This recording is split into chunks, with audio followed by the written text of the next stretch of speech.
Hello Virgo, welcome to Wellington Witch. I am Lorien and this is your 2022 year ahead reading. We're going to be using the Everyday Witch Tarot by Deborah Blake and doing 12 cards and 6 on the top row, 6 on the bottom row, followed by some signifier cards just to see what kind of people that you should be bringing into your life in 2022 and those you should watch out for and avoid if possible. If you can hear rattling, that's my cat. She's just heard that I'm doing a tarot reading, so she's my familiar, so she wants to come and see what's going on. Alright, so let's see what's coming up for Virgo. This is Virgo Sun, Moon and Rising sign as well as North Node. So if you want to check out the other readings just to get your complete forecast, I'd recommend that you do that. Virgo. Let's see what's going on, Virgo. I get a lot of busyness in 2022, honestly, rearranging. Something to do with the house as well, but let's see if that comes up. Alright, January, February, March,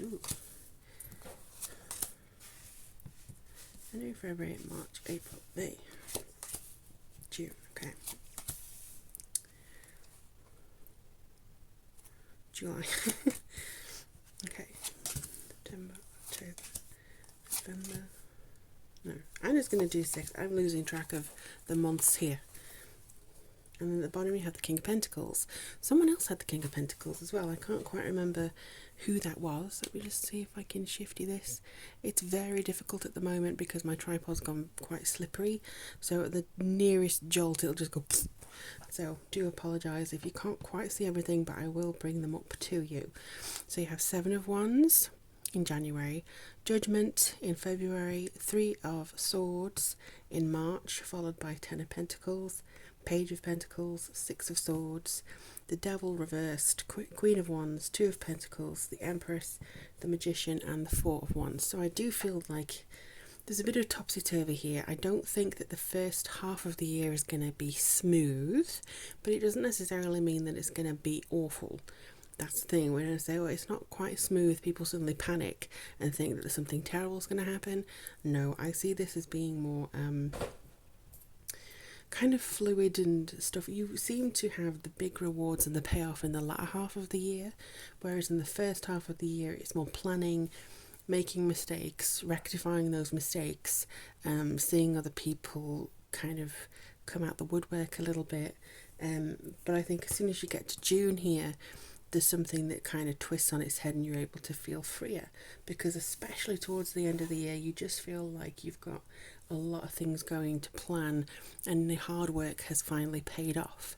So let's start in January. We have the 7 of Wands here. So this is basically standing up for what it is you want, having faith that what you want also wants you.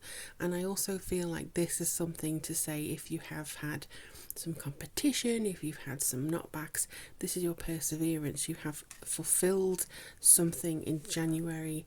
You're still going with it, you're still fighting something, and I do think that you're going to get something positive out of that. But it just says keep the faith a little bit, keep going, keep persevering, and I just feel like that's something to start off the year with. Maybe you feel like it's been a marathon so far, 2020 and 21, so I do feel like 2022 is just saying, look, continue as best you can. It's going to be the same for a little while. Just see if you can kind of continue at your best pace, really. The Judgment in reverse, you're not quite ready to be called into action yet. You're not quite ready to ask for what it is you need or ask for something that you want to receive. Maybe also not really ready to forgive yourself for some past mistakes, but I do feel the rebirth is on its way. There's something in February that feels like I feel kind of ready, but I'm not sure it's the right time. My inner calling isn't really speaking to me. I want to change, but I'm not entirely sure where.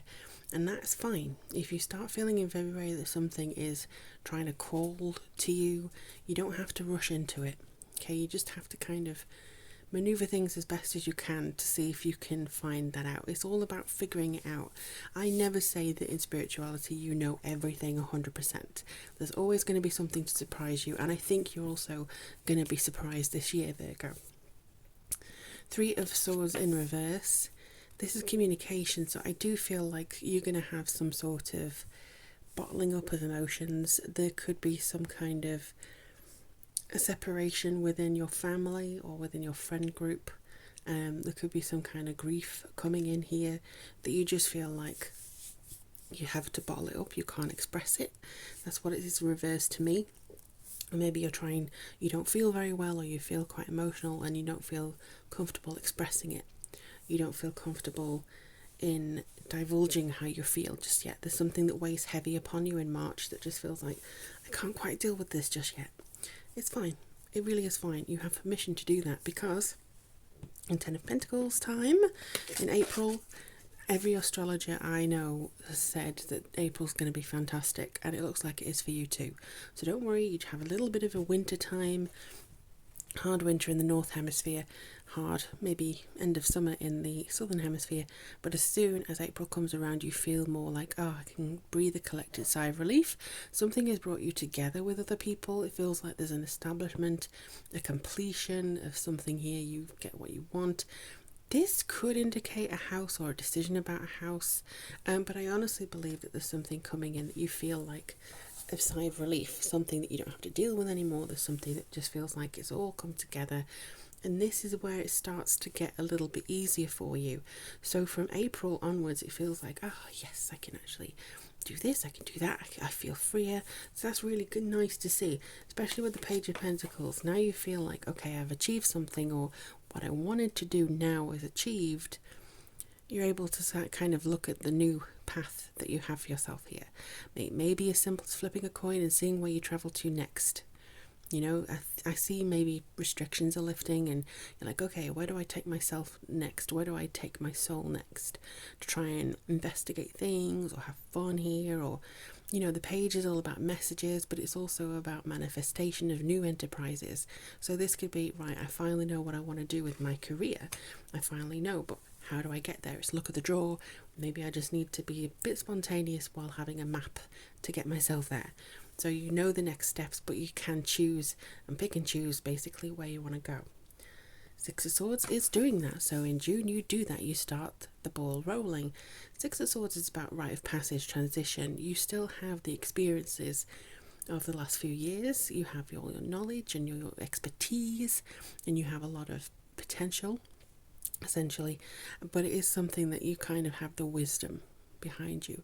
You're not alone, but you may be just kind of looking back onto some kind of experience, and you're just kind of going, okay, that was then. It may be a little bit of a wistful thing, but I do feel like there's something that's kind of like bittersweet. It's a new era, and you're looking back thinking, oh, right, okay, I could have done this, but, you know, I'm here now and I'm able to continue it in the best way possible. And we have the Devil reversed. So in July, it's kind of, you are aware of the energies that don't serve you. You are aware of basically the people who would rather bind you in hopelessness than anything else. There is some kind of turning your back on materialism here, turning your back on temptation. So it could be tempted to do it the easy way. Could be, here's a big deal for you. Here's like 100 grand. But it just feels a little bit too good to be true. There's some caveats with it that you're not comfortable with. There's just something not right, and you want to put your best foot forwards because you have over the last 3 months.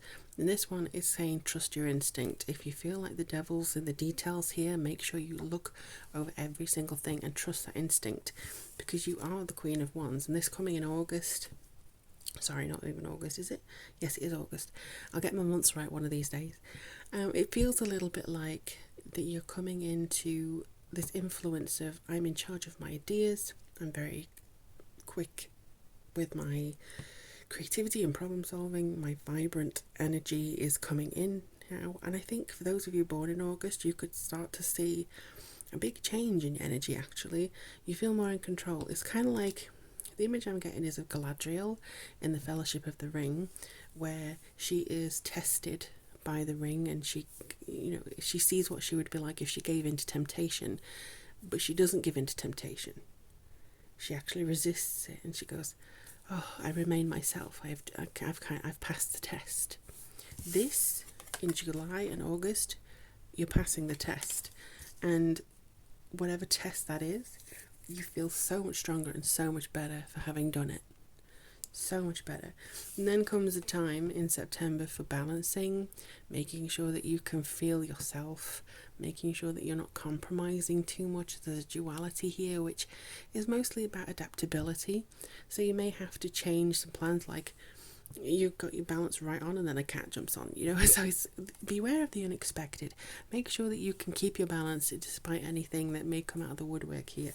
Now this would depend on you, your personal circumstances, but it does feel like something is coming up that you need to keep your balance there, but you have a glow up in October, because here you have the Queen of Wands and then you have the Empress, and their staff has just kind of completely done a glow up. You have really gone into the higher stratosphere, and especially with the Empress, there's something here that just seems to feel like there's a great deal of progress that's come through here from her. It just feels like she's trying to get into her own nature, get into her own feeling of abundance and her feeling of nature.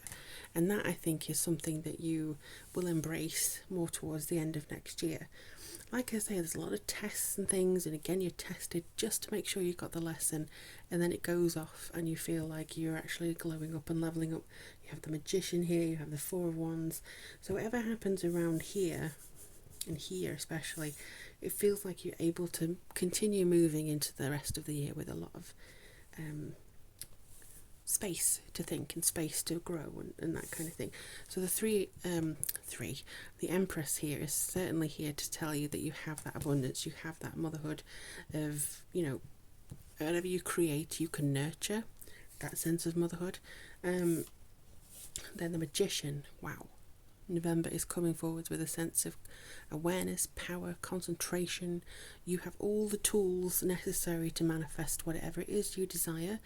And like I say, I do feel like you may be moving. I see this as being something quite physical. There's something like you're rearranging. There's a physicality here of houses and moving and taking that risk and taking that chance. Relocation, it just seems to come all in this little block over here. And especially the Four of Wands as well in December is celebrating a new foundation, celebrating that sort of harmony in home and marriage, and the foundations of what it means for you to have a happy life. It's coming together with others and creating that family unit, that strong unit. So again, I feel like this is kind of coming forward to say you have a very solid year, Virgo, and I do feel like you're making a home somewhere. You're making yourself known somewhere as well.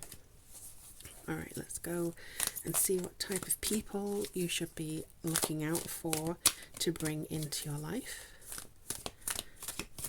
Woo, okay, so bringing into our life, Virgo, is the Vampire and the Heroine.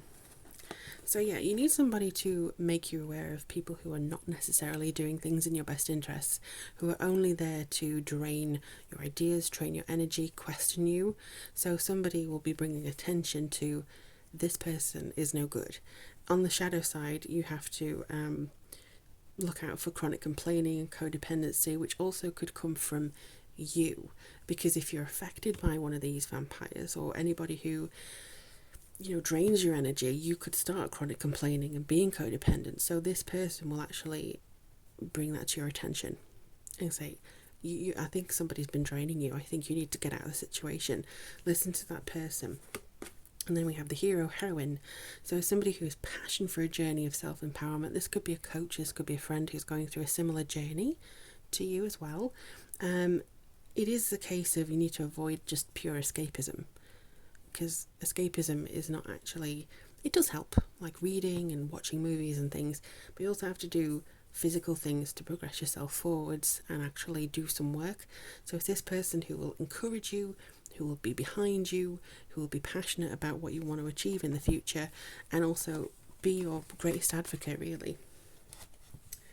So the people who will not be Virgo's best friend, people that they should be looking out for that top one really seemed to want to come out actually, because I just felt it in my fingers and was like, ooh. So that person, I get a male who really fits the bill here, maybe an Aries. Alright, look out for orphan, maybe a man-child. So the shadow attributes of this is feelings of abandonment that stifle maturation, seeking inappropriate surrogate families. So it could be somebody who just attaches themselves to you, or somebody in an extended family, and is like always bothering you, always needing your advice, needing your company, needy. And it's not to say that they're not they're not nice, it's just suffocating, which is where the vampire comes in, going, keep this person at arm's length please, because they're draining you.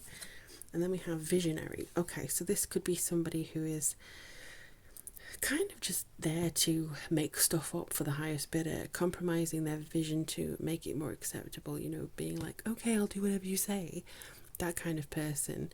I feel like this person is probably wanting to have ideas or steal ideas again, just to get some credit. So be aware of people who could steal your ideas and steal, your way of doing things, your method, your idea to make things simple. If you say, oh, I really would love to buy this house, and somebody else sees it and goes, oh yeah, and puts in an offer before you, that kind of thing. So be careful with who you're talking to about your plans, because I think somebody will want to skip the line and do it before you, if that makes sense. There's a kind of rivalry, a competition thing, to have that attention, to have that neediness, and also that maybe respect from you. So that's the kind of thing that I'm getting here. Although I don't know how they expect to get respect from you if they completely outdo you and want to one-up you all the time. But hey ho, that's sometimes the thing that we face with people. But that seems to be it for your 2022 Virgo. Obviously take what you feel resonates, because obviously there's so many people that may watch this video and I can't possibly get in touch with every single energy, but that's the general vibe that I'm getting for you all. Do let me know in the comments below what you're hoping to bring forwards in 2022, and if you would like a reading or Reiki from me, all the information is on my website in the description box below. In the meantime, blessings. I wish you all the very best of luck, take care of yourselves, and I'll speak to you soon.